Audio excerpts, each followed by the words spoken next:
making time and speaking with me. I know you and I go back many years, and I came to your farm, so you and I definitely have a good relationship. What we like to do in these conversations is learn about people like you, and by learning about you, we get to learn the market and the business of dairy through your lens as well.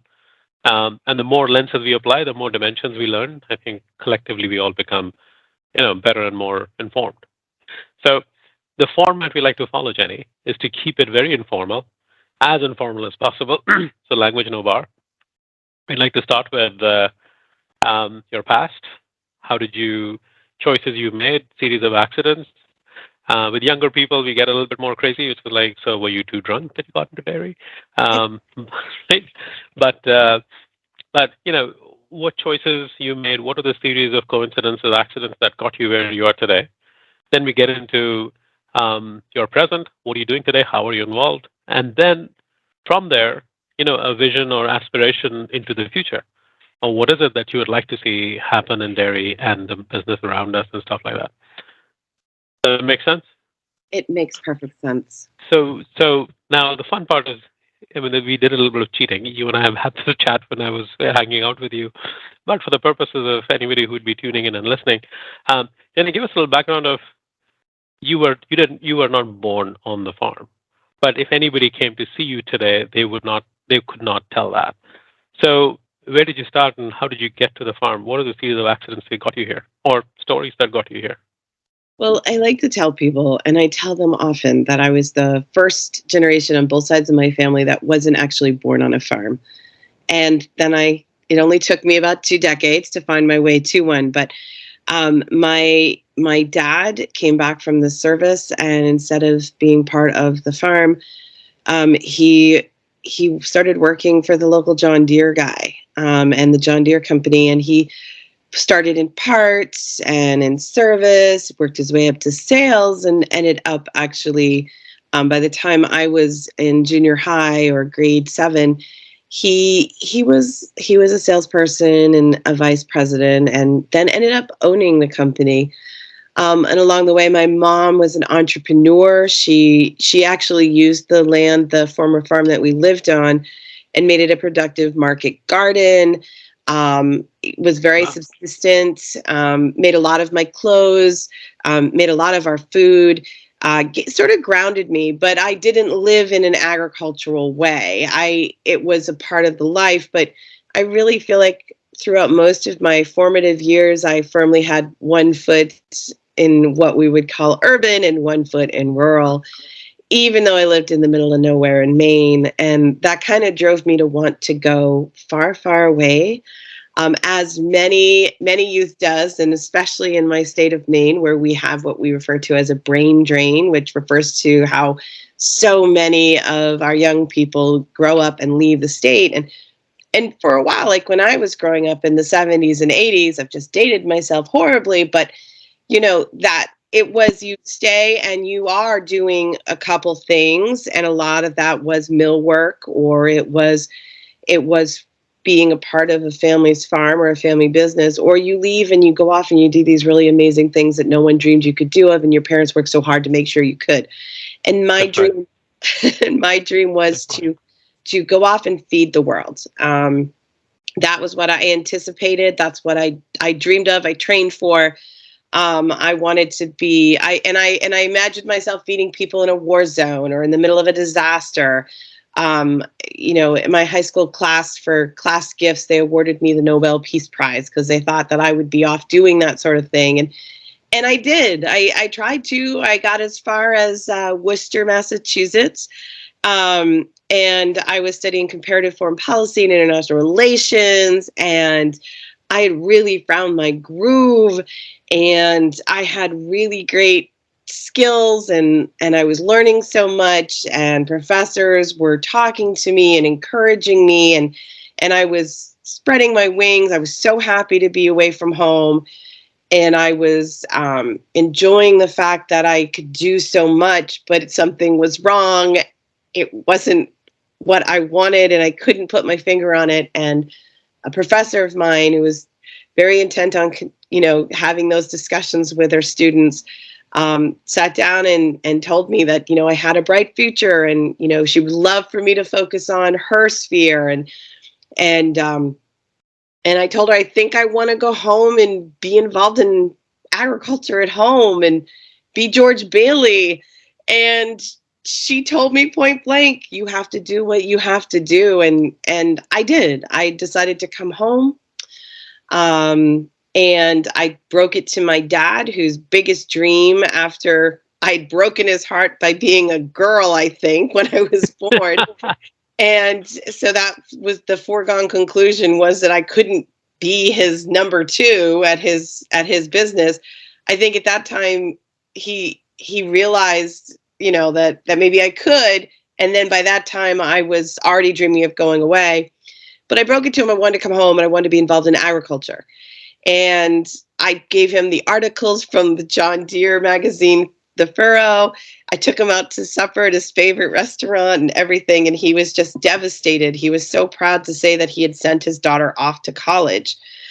Neither of my parents, neither of my parents, neither of my grandparents, none of my great grandparents had ever graduated from college or gone beyond high school. And some of them hadn't even gotten to high school. And so this was his big dream. And he hatched up a plan. He talked to one of his customers who was a dairy farmer. And he says, Jenny wants to come home and she wants to be involved in farming. And, this was, the early 90s. It wasn't necessarily the best time to do that. And so the farmer and him hatched a plan that I would come and spend a whole day farming with them. And that would learn me. And I did. In the middle of December, in the middle of one of the worst storms, I still showed up. I spent the whole day with the farmer, his wife, doing her chores and her work, with their family, who I had a passing relationship with because I was the parts girl at the John Deere place. Correct. So I knew them. I dealt with them all the time, but it was still quite a change for me. And even though my car got completely snowed in the yard, so I'd stay longer than anticipated. I left there completely hooked. This is what I wanted. This is what I was going to do. And I wasn't going to feed the world. I really, truly wanted to feed my corner of it. And the poor farmer in question, he had this grand plan to convince me I didn't want to be part of agriculture. And instead, his son fell desperately in love with me over and over again. And now he is my father-in-law and I am his daughter-in-law, and we're going on 30 years here. So almost 30 years. So all of those things crashed together. And, in between was, my now husband seeing me carrying 2 5-gallon pails of hydraulic oil, thinking I was quite the woman and the woman for him, and pursuing me doggedly. Me trying to get a job at the farm, delivering parts, and just ending up doing all the chores I could. And I by the way, since that time in the early 90s, I have yet to get a job at that farm. I'm a full-time volunteer, and volunteer for life, which is fine. But that's how I got here. And we need to work on your interviewing skills. Yes. Okay. yes, I have another story about but I won't. It's not suitable for work. Okay. But I'll tell you later. But and there is another hook with our families. My dad had sold my husband's grandfather the very first John Deere they ever bought. They had always been an Allis-Chalmers. And in 1978, my dad said, I'm going to sell the old man a tractor. And he spent all day on the front step. And he got that tractor sold. And we are we're on the 4th generation running that 4440 and the entire fleet. You've seen it. It's pretty green and yellow around here. You wouldn't have known they were an Allis-Chalmers farm to look at it. So it's just one of those things. So it was quite a bit of chaotic happiness that happened to bring me to agriculture. It only took me 2 decades of hard work and a lot of miles to figure it out. In fact, I have a short, very short track dad was visiting. He just went back yesterday, and while he was here, we went to, anytime he would see in the newspaper a tractor show, he wanted to go. So we went to a couple of, farm just tractor shows, old tractors, and it's looking at tractors. It's a very, I would say, it's a very emotional experience because you see not just growth of the machine, but the people who are standing with it, their age and how they have grown with that, and they have, it's almost is the mechanical horse, and the relationship that people have with the machines is no less Right. than the relationship people would have had with an animal. So it's very emotional, and they talk about these tractors with a lot of emotion. It was fun.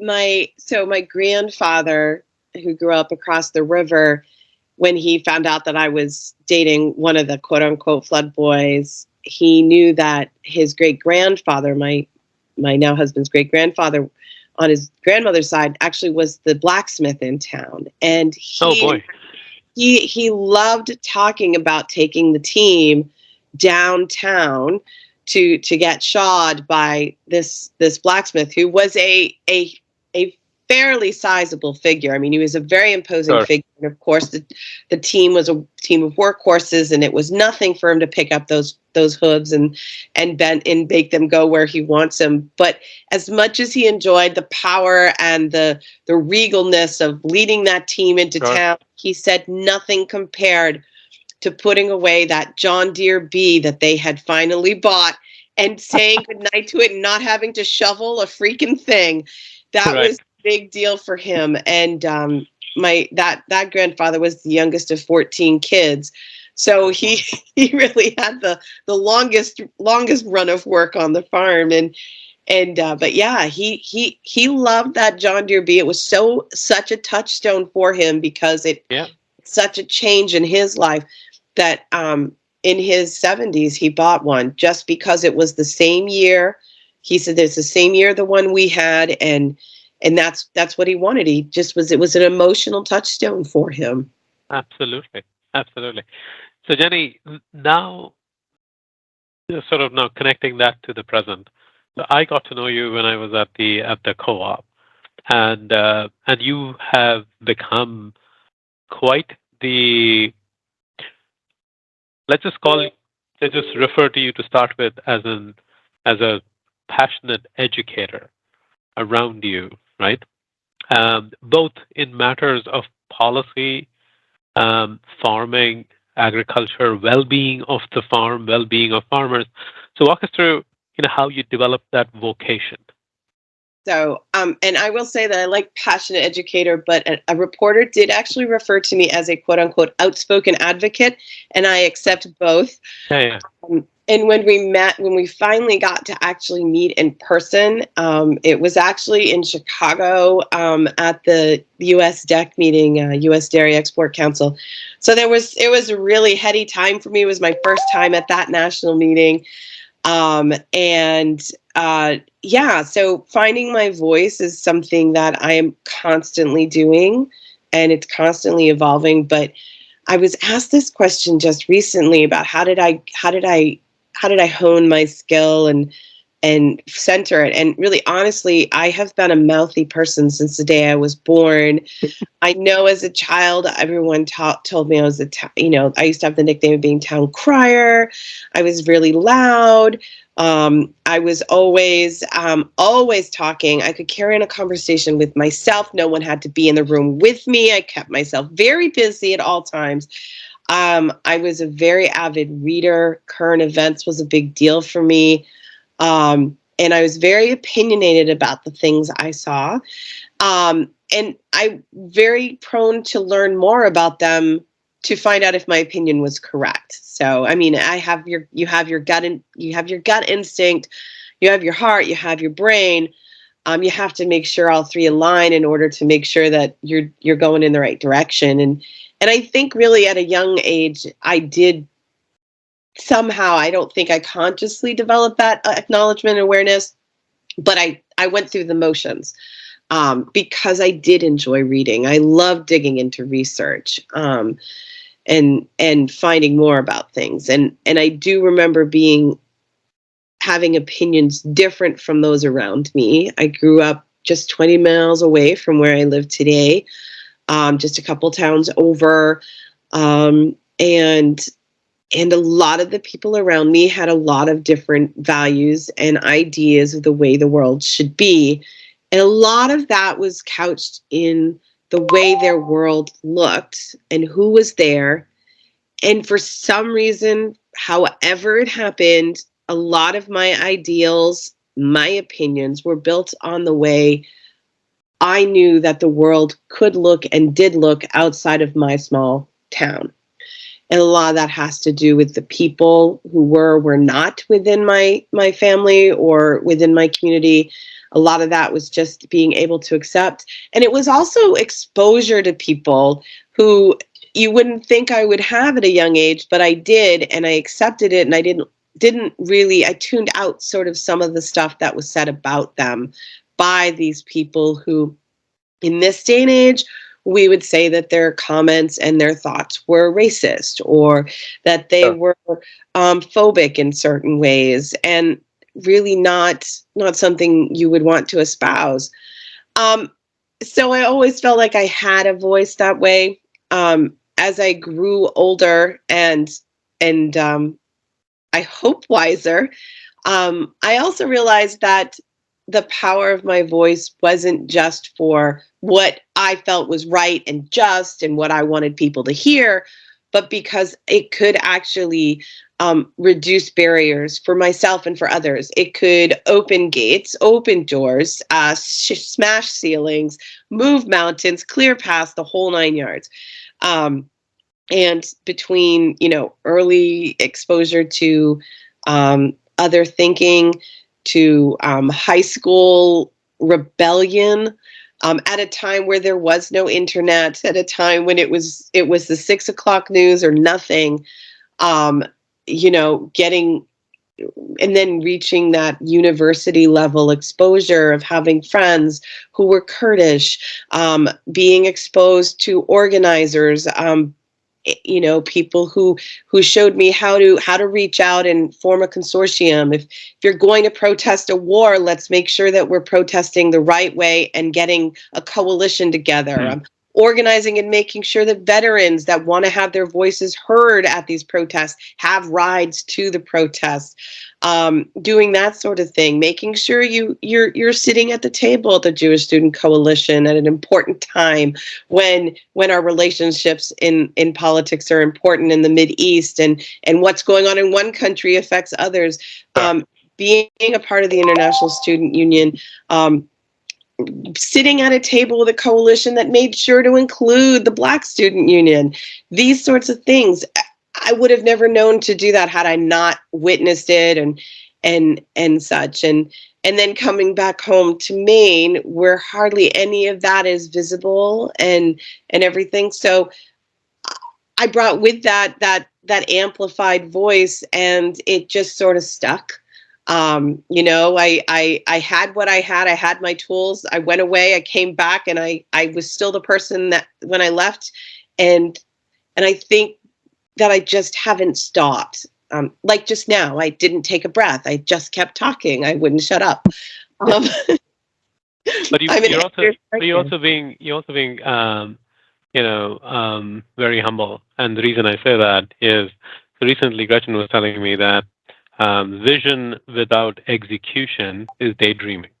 Yeah. Um, so you clearly have found a way to execute on what is it that you thought was right, and not only just execute, you've had you've also had the stamina and the patience to do it, not just for a few months, but you know, decades. Yeah. So walk us through what is it about farming and dairy, and then the life around that.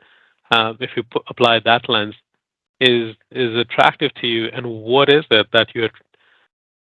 I mean, when I said you are a passionate educator, what I'm also saying is that you take interest in other people's matters where they need help, and you find a way to help them achieve their goals. So that's the human, very kind human side of you. But you also have you want to make a difference in dairy. What is that? So give us some insight into that. So, like that whole idea that you're helping something, you're melding, you're developing something, you're doing something better. That's the whole basis of being a farmer, I think, or being in agriculture. Especially in this day and age, and in this part of the world and the country where it is not a matter of subsistence, it's a business choice. It is a pursuit of career, and I think that the fact that I acknowledge that and recognize that helps me take these turns and have these opinions. Um, I the first time that I showed up at the farm before my husband and I started dating, after the whole plan that went awry, as we'll call it, I was showing up with some mower knives because it was going to be a holiday weekend, and I wanted them to make sure that I'd been delivering them around, making sure people had them, because I was, the shop wasn't going to be open on the weekend. Right. And I was standing there and I was waiting for someone I knew to come in the yard. And I realized that every single truck that came in was from a farm that was not this farm. It was from one of the family farms that is in the area. And the reason being is that their grandmother they had brought her home from hospital. She was terminally ill and she was home for her last days. And it had put them behind with chopping their first crop of haylage for the year. And every other farm in town had brought their equipment to the fields and to their trucks, and they were all pitching in. And I will tell you, and on top of that, one of the young students who had graduated with some of the boys and some of the young men and women who were involved in these farms in this activity, and my husband actually had passed away tragically in town that day during a car accident. So you have this collision of all these things, some bad and yet some just really remarkable, of community coming together and doing what needs to be done, not just to help a business, but to help other people. And at the end of it all is the production of dairy that's going to find its way onto all these neighbors' tables in the next 24 hours. I mean, it's sustainable nutrition. It's sustaining the life of people within the community. And all of that is exactly what I wanted to do with my life. If I look back now, I didn't want to feed the world. I wanted to save it. And that's what it is. It's this ability to give people strength and do the right thing at the right time to make a difference and do a good thing. So that's what has kept me in here. And even though there are so many problems with our food system, there are so many problems with the way our communities are set up, there are so many problems the way agriculture is.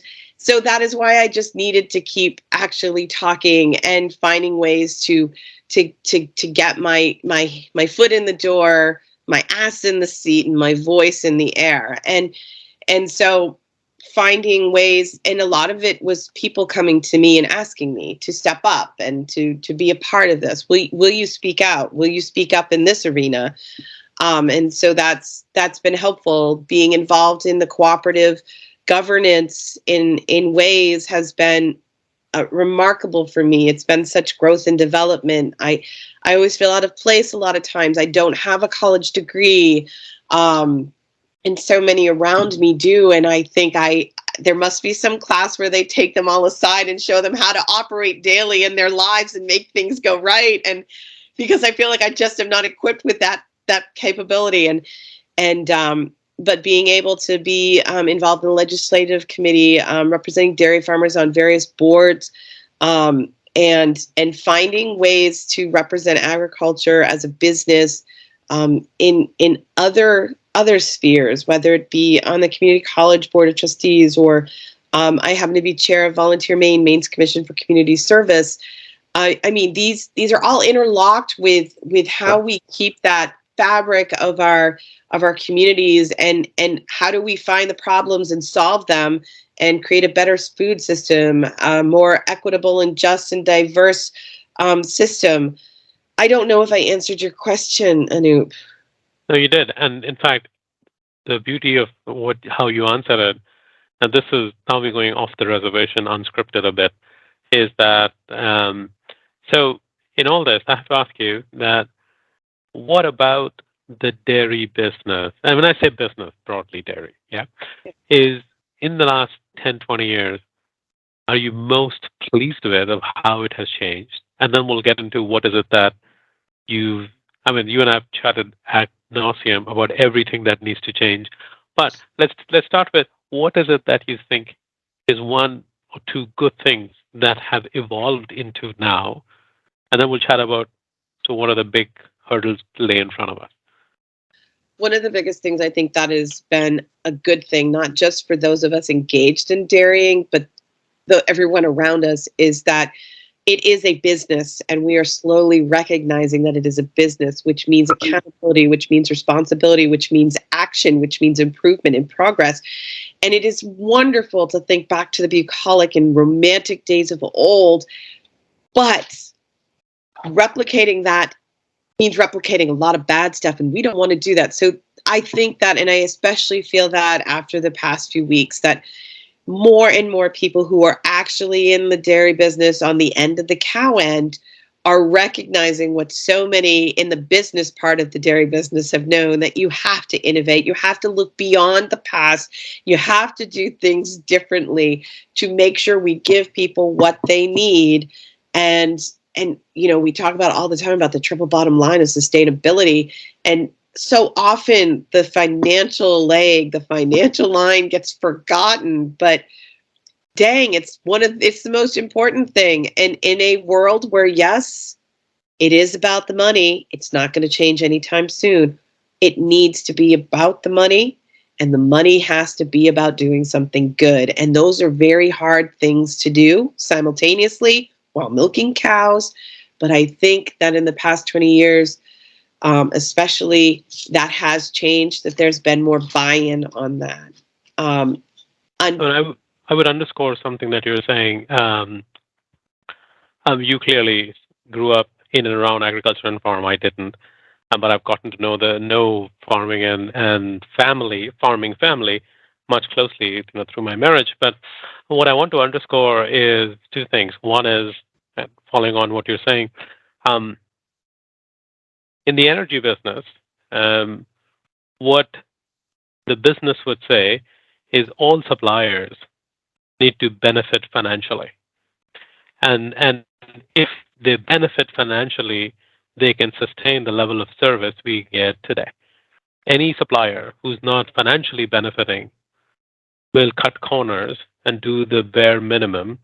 If they benefit financially, they go above and beyond and deliver. So there has to be, and I think, one thing that I learned in the palm business from the sustainability angle is finances is what sustains all good efforts, right? And we think of sustainability. I will not generalize, but I will say that is, at least on the surface, when you look at sustainability, it almost feels like we're talking about tree hugging, and it's way beyond that. What we're saying is it needs to sustain a a continuum. The continuum keeps graduating up, and it needs to self-sustain. I mean, that's money is a big part of that, right? So I think that's one thing. The second thing that I learned in New Zealand, and I don't think New Zealand ever openly said, or the people around me actually ever said that. This is my takeaway from my time in New Zealand: is that the farmer, you and I have had some chats about how farmers have been portrayed in the past, but my view is that the farmer needs to be wealthy, and if the farmer is wealthy, you will be healthy, right? Because it's not the consumer who's sustaining the farmer.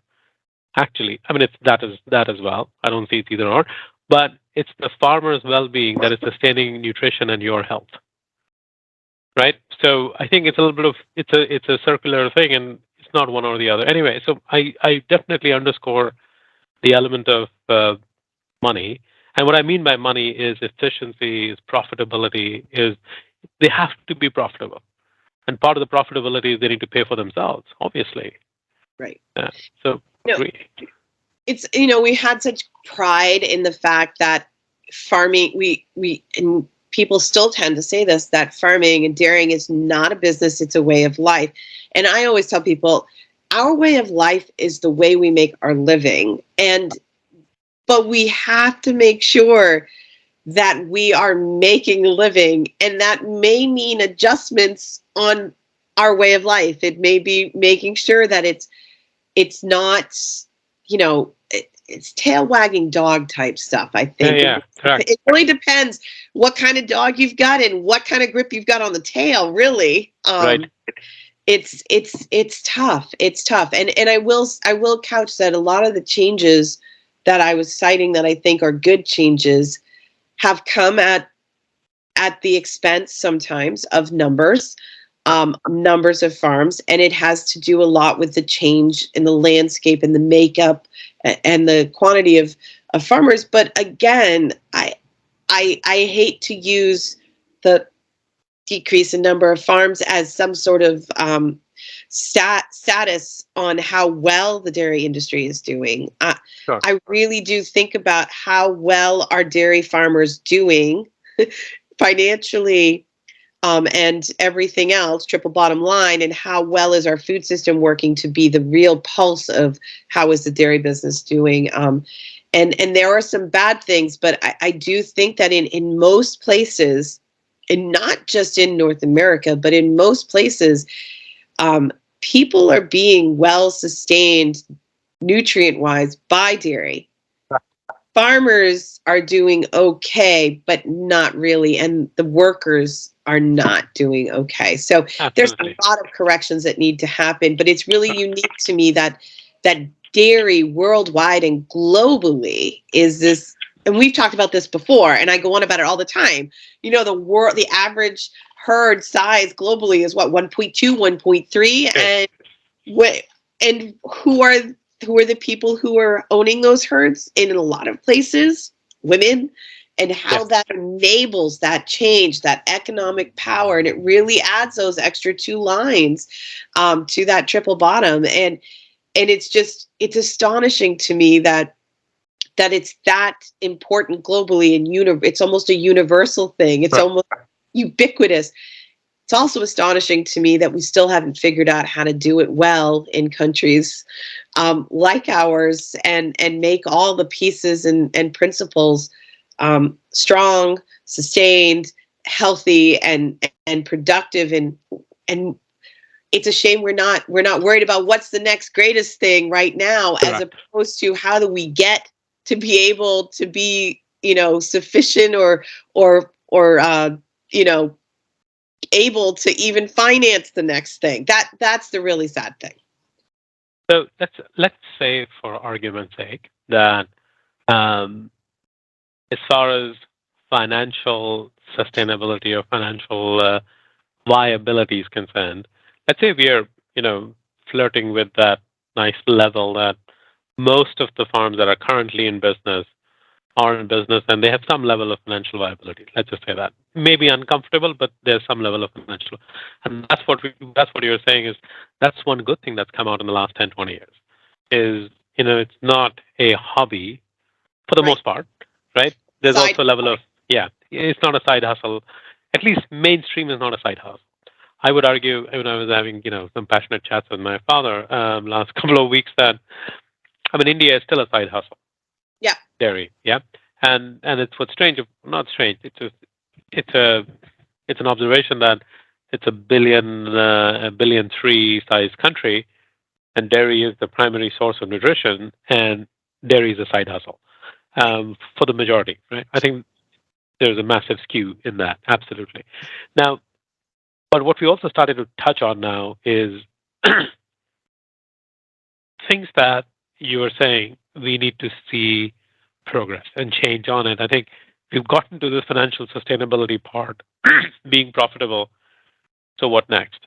So from a what next perspective, how do you dice that problem? I mean, there's a problem on there's a there are some mountains to be scaled on the farm. There are some mountains to be scaled in the midstream. Let's say the once the milk is out of the cow to the next form, and then ultimately there's a level of marketing and getting that absorbed in by consumers. So how do you see that? And also, I think apply the lens of the different um, influencing situations chairs you sit on.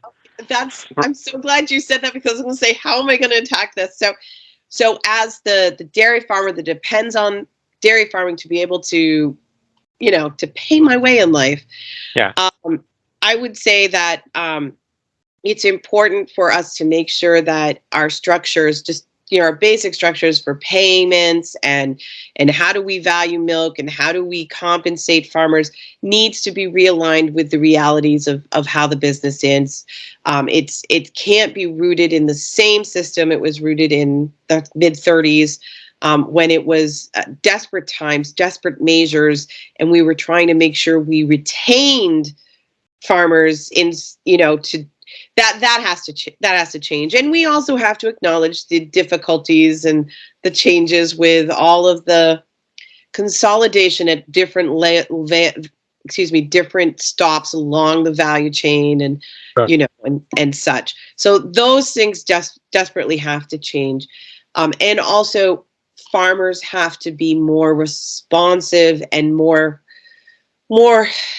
aware of that this is not about them choosing to live their life this way. It's them choosing to have this business. We have to do that.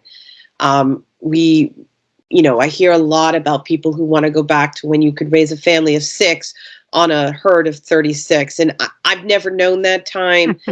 I do, but I have. I have known that time, and what it was if that's all they did, which I don't think it was. And I've talked to my dad, who has decades and decades of experience of living it, and also making his living from it. Sure. It isn't.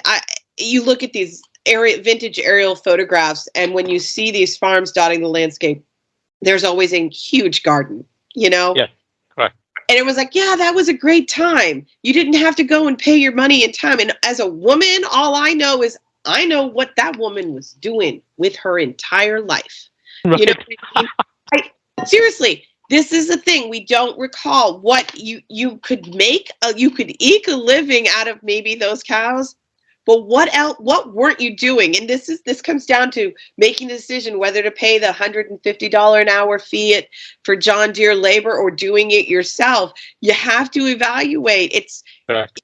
If you're not paying yourself or valuing your time, you are making a huge financial error, right? If you don't at least figure that in. So yes. So I think that those are important things that need to change. Is this idea that this is a business, and that has to change.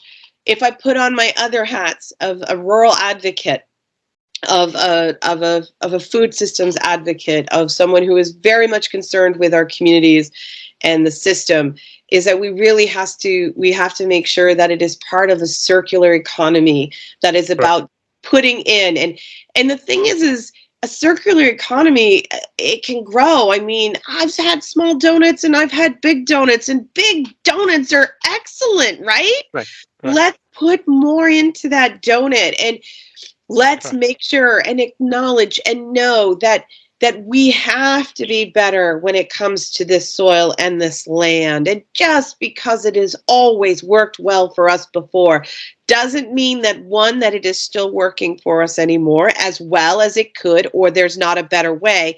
And two, that it has to work for more than just us. There are people, animals, and environment beyond our scope that we are exposed to that are affected by our choices. Maybe not here, but downstream. Maybe not here, but maybe in a different wind stream. We have to be cognizant of that. And we have to be so careful and so respectful of the impact of past intents and actions. And, it's we have to get over it. We have to move on. We have to be better at that. And that sort of delves into, when it comes to our product and our marketing and our Sure. research and our promotion, we have to look at who we depend upon to buy our product. We want to make sure that we are acknowledging and respectful and recognizing the market value of not just focusing on one small percentage of the population. Yes, we need to be cognizant that lactose intolerance is a thing. And you know what? We can fix that. We have before. Why are we not fixing it more and making more money from it? Right. Why are we not making sure that and this is the thing, is what each of these things can be applied to each of these things, right? Right. And the Absolutely. lens at improving our marketing and our promotion and our research should be, how do we make sure that we are doing the right thing for everybody on the farm and marketing that to everybody out there who's not on the farm? And what about, who are we marketing to? Who are we leaving out? And realizing that that has to do with the economics of it all. Because if you are only trying to sell to a small group of people, who are you not getting money from? Correct. You know, it's, why are you leaving them out? Because you were so stuck in your ways that you're used to forgetting them, or you have just not been willing to acknowledge that yes, they had been purposely left out. And I'm dancing around these subjects, but this is all about diversity, equity, inclusion, and justice. And this affects everything. If we fix all of those things in our Definitely. society and economy, there's there's no way to not fix everything else. It just all happens at the same time. So it's really weird that people in the dairy industry, so many of them, are so hell bent on saving and continuing this idea of a gallon of milk, the gallon jug of milk the whole time, and not worried about anything else. It's, if you fix those other things, this will work fine. It's sort of like working, making sure the paint looks good and leaving the leak in the gas tank on the tractor, Right. or the fuel tank on the tractor. I'm going to go to hell for that one. So, so, so I recently, like since I met you, in Maine, since I saw you in Maine, um, I found myself in a conversation, and I applied a very different lens, and I came up with a pretty interesting answer. So, having this chat with a couple of generations of farmers, and I realized something, that it's cliche, the risk profile, risk appetite is different, right? And interestingly, my dad was also there in that conversation, and I'm actually, it's easiest for me to express a point of view by poking it on me, Yeah. right? And then, because then everybody can sort of distance from the two of us, but actually then see reflections of that. And what I was arguing is that I'm like, Dad, so when was coming out of college, my father was already 50. I was very, he married late, so I happened late. And I said, so I had an insane amount of risk appetite, but sized my risk appetite down and aligned it with your risk appetite. Okay. I said, now what happened is you were 50, I was 17. So 17-year-old got, coached and engineered into a 50-year-old risk appetite.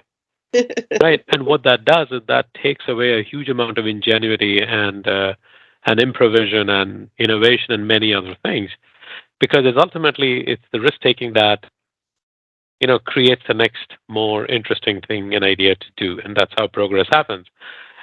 And we are having this chat, Jenny, in the midst of, I think, a couple of dozen farmers across 3 generations.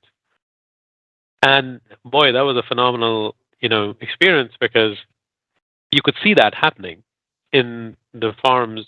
In that conversation, is there's the 27-year-old who's saying, yeah, we need to farm very differently, Yep. because can I farm 2,000 cows with 10 people? Right? That's how he is thinking. And actually, this was a her, and her point was that mechanizing and thinking about technology and all of that is how, with a small footprint, I can farm for 30 years. Right. Right?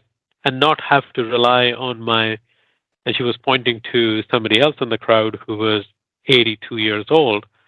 And she's like, well, I don't think when I'm 82, I'll be able to lift the weight that you lift to put on the tractor.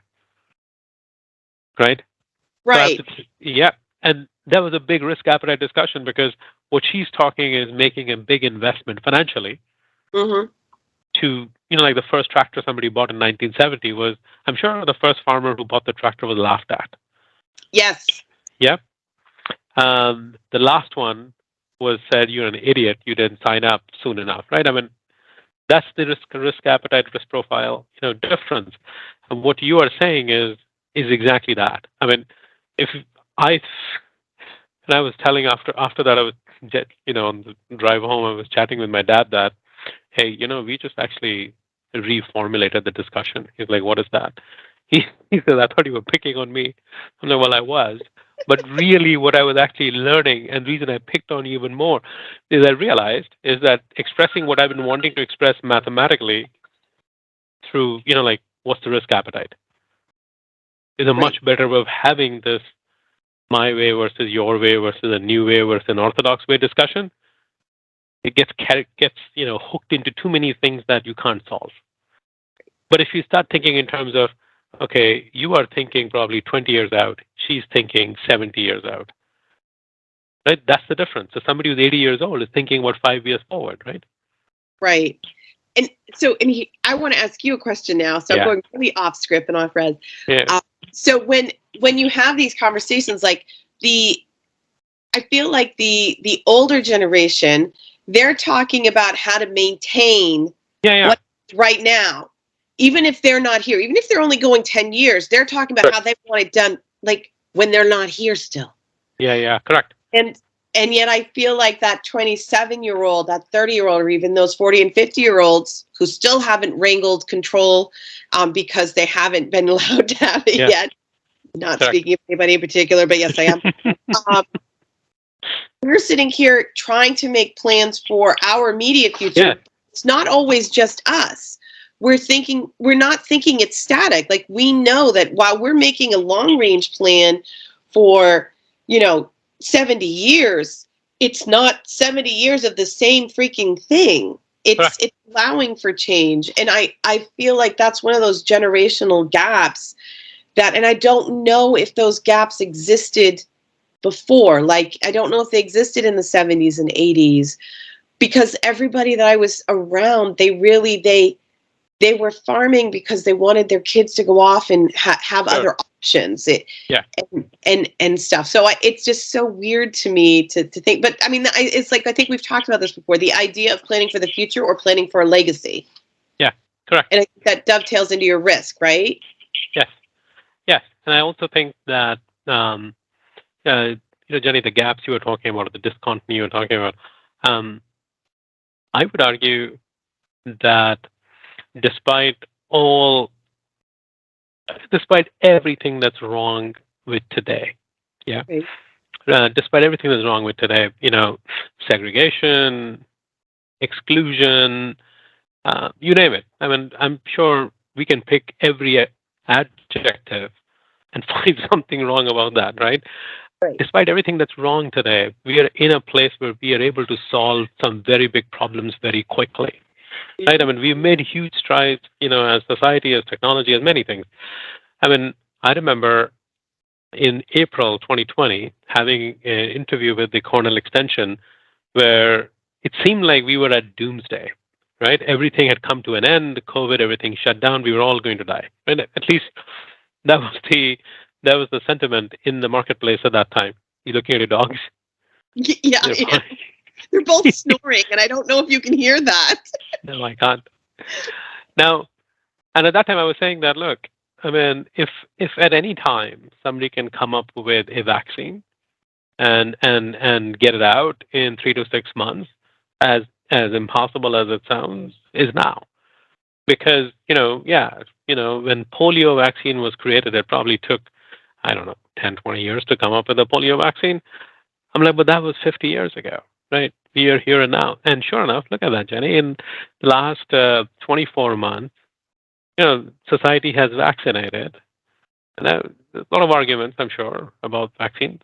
Those aside, from a cycle standpoint, we've been able to vaccinate, I would say half the world's population in 24 months, several times over, Right. right?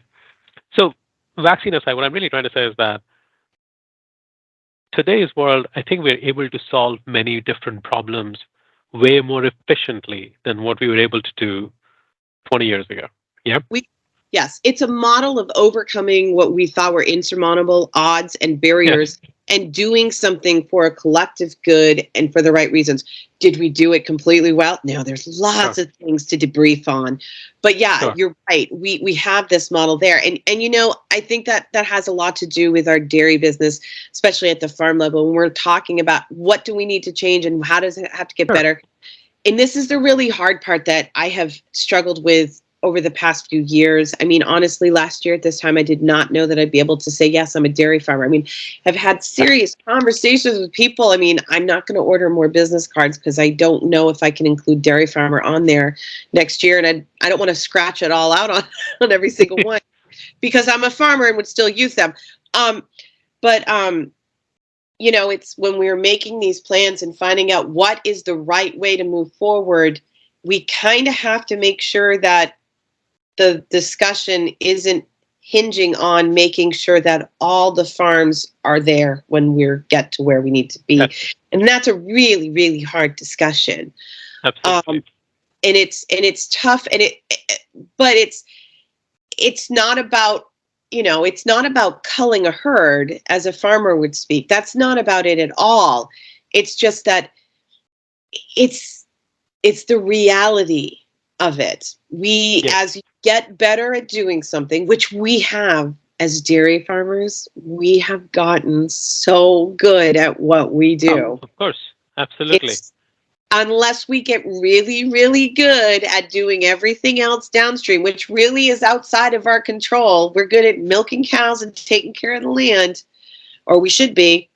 But unless we can do more, I mean, it's just a fact, and it's tough. And that comes back to that whole thing I said earlier about people who use the stats on decreasing numbers of farms as being an indicator of a problem. It can be, but it's sort of like causation correlation. Sure. Margarine sales in Maine rose at the same time as divorce rates. The two are not related, though I'm sure a lot of butter people would say it is. Fascinating. So, on that token, sort of getting to a wrap up is, so we talked about size, and I think what we're really talking about is being profitable. I think the distinction that I have always made in my mind is, and I've found myself in these massive crossfires many times, which is, big farm and small farm and big farming and small farming. And I used to always think, okay, really, why is size such a big deal? Shouldn't it be efficient, ruthlessly efficient, and not efficient farms? Because there could be large farms that are completely inefficient. Thank you so timely. Do you know? Go on. I won't interrupt you. No. I wanted to sort of introduce that subject and ask you, how have you thought about it? Because I'm sure you've found yourself on the receiving end of a lot of that. Or maybe you haven't, right? Oh no, I have. As it happens in the state of Maine, our dairy farm is the largest dairy farm in the state. And we are not only the largest dairy farm in the state, there is one other dairy farm that milks 4 digits worth of cows, and they're still hundreds of cows less than we milk. And then the rest of Maine's dairy farms, there's 172 in the state. On the rest of them, I mean, the average is right around 60 to 100 cows. I mean, so a little bit smaller than the national average, but the breakdown statistically is very, very symbolically the same as the national average and breakdown of the 30,000 dairy cows. However, if you leave the state of Maine, we're kind of in the middle range of that. But so size always comes up. And it's so interesting to me because when you're talking about USDA data and they talk about the size of farms, it's usually about the amount of money that they're making in their net and stuff as opposed to acreage and things like that. But size has such a negative connotation. And just this past week, gubernatorial candidate here in the state of Maine, who is a former governor, his name is Governor LePage, he literally said that the problem with milk prices, consumer prices, is due to the fact that Maine has small, inefficient, unproductive farms, dairy farms. You and I both know that the size of those farms has nothing to do with that consumer price. Correct. We know that. Most people don't. But we also know, and you just stated it, that size is not an indicator of efficiency. And nor is efficiency an indicator of size. Correct. You have to have a good, and that's why I always say it's not about the size of the farm. It's not about their product. It's whether or not they're a good farm. If you're a good farmer and you are doing good things, that's what counts the most. And so, there are so many ways that I can point out that we are inefficient on our farm. And I also have to point out that efficiency with regards to productivity and profitability also has to include space and wiggle room. And I don't know where on the line item and balance sheet that is, for that resiliency and flexibility, which 3 years ago, nobody would have given a crap about. But after the past 2 years, everyone's like, oh, I see what you mean. Yes, it's important. You have to be able to serve the needs of those around you. Just because you look good on paper doesn't mean you are doing the right things or you have a future. You know, just because you're bringing in the cash doesn't mean that you're going to be able to become a legacy company or a legacy business or going to be able to cash flow if you do the next thing. And that has nothing to do with size. It has to do with how you run your business. And which is why those mid-sized farms that we call them, they're right up against it. They have to be so on the money when it comes to efficiency, when it comes to labor. And they can't. Yes, and that's why they need to get big, because then you do have to have those economies of scale, because if you don't, you're losing money at it. And it's so hard, and it's so difficult. I'll help with giving without taking Maine's commercial examples, is so a large agricultural trading company, let's say they are buying from everywhere in the world and selling everywhere in the world. There was a client of mine, and we're in this meeting, and finally, a very senior person in that meeting basically says that, these problems that we are solving today, and I was a part of these productivity, actually profitability improvement, initiative or whatever. And his point was that these problems have always existed. These aren't new problems. It's just that when we make a lot of money, we don't notice these problems. When we don't make a lot of money, when the margins are thin, you notice all these problems. And what happens is the cost of solving the problem 20 years ago was 2 cents. The cost of solving the problem today is now $2. Right. And our margins are $2. 20 years ago, the margin was $200, and the cost of solving was 20 cents, and we did nothing. Exactly. Right? And he says, and his point was that, and the smaller trading shops, since they had to be efficient from inception, they are light years ahead of us in not having these problems that we are having. And the way we then, he says, the way we cover for this is we go buy them out, thinking we will learn from them, and actually we just buy them and put it under the rug and keep doing what we're doing. I mean, it was a very healthy self-critique on the part of this executive to say that, and before I came to dairy, his point was that size has nothing to do with efficiency. Efficiency is a mindset and a discipline and a way of execution. And if you're efficient, you can scale up and down, be nimble and flexible, or at least know what are your levers to navigate, the wiggle room that you were talking about. And it has nothing to do with size. I mean, size actually helps hide some of it. And I think maybe it's considered easy. I don't think it is easy. I think the bigger the size you get, the less nimble probably you get. Especially in dairy farming, I think, Yes. especially, and that's like one of the biggest problems that, I mean, self-reflection on our own farm. We still run this farm like it's a family. You've been here. Yeah, correct. You've been to farms smaller than ours that are run far more business-like than ours. And you there are some serious issues. I will say that we were able to, I'm really proud of the way that we recognize and acknowledge those issues over COVID, and the pandemic and how to deal with them. And that was really good. It wasn't because we were up against it, because we had to sit and think and plan. But we constantly, I think that is one of the biggest problems of moving from a small to a larger business, um, is being able to adapt to that mentality of operating, and especially in farming, where we so often don't acknowledge it as being a business. And like that whole, back to that risk assessment thing, like the Northeast is so, when you look using risk management tools, and programming that is available, that has been so much a backbone of commodity and crops out in the Midwest, the adoption of those tools that are now available to dairy farmers, and actually, advocated for dairy farmers, the adoption rate here is so low compared to the Midwest. And I think a lot of that is because we're not read in on it, we're not used to it. And then also, I will say this, probably because the average age of the farmer in the Northeast, it's a dairy farmer, is probably above 67, and that really is a problem. But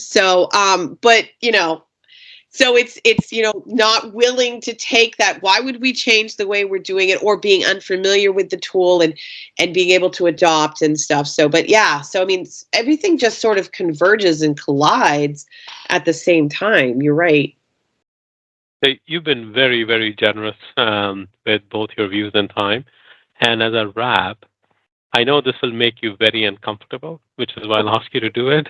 Is Jenni, walk us through the different positions you hold today at different organizations and stuff, so that anybody who listens to this gets an idea that you and I just didn't have a nice health Friday afternoon over a tea conversation, some fashionable hobby we have on the side. So just walk us through, because this is an impressive list, and it's impressive because I feel that I have the unique privilege of being a friend of yours, and I can reach out to you and have these conversations. But I also want to make sure people understand, anybody understands that this is the nature of dairy farmers. They're extremely approachable.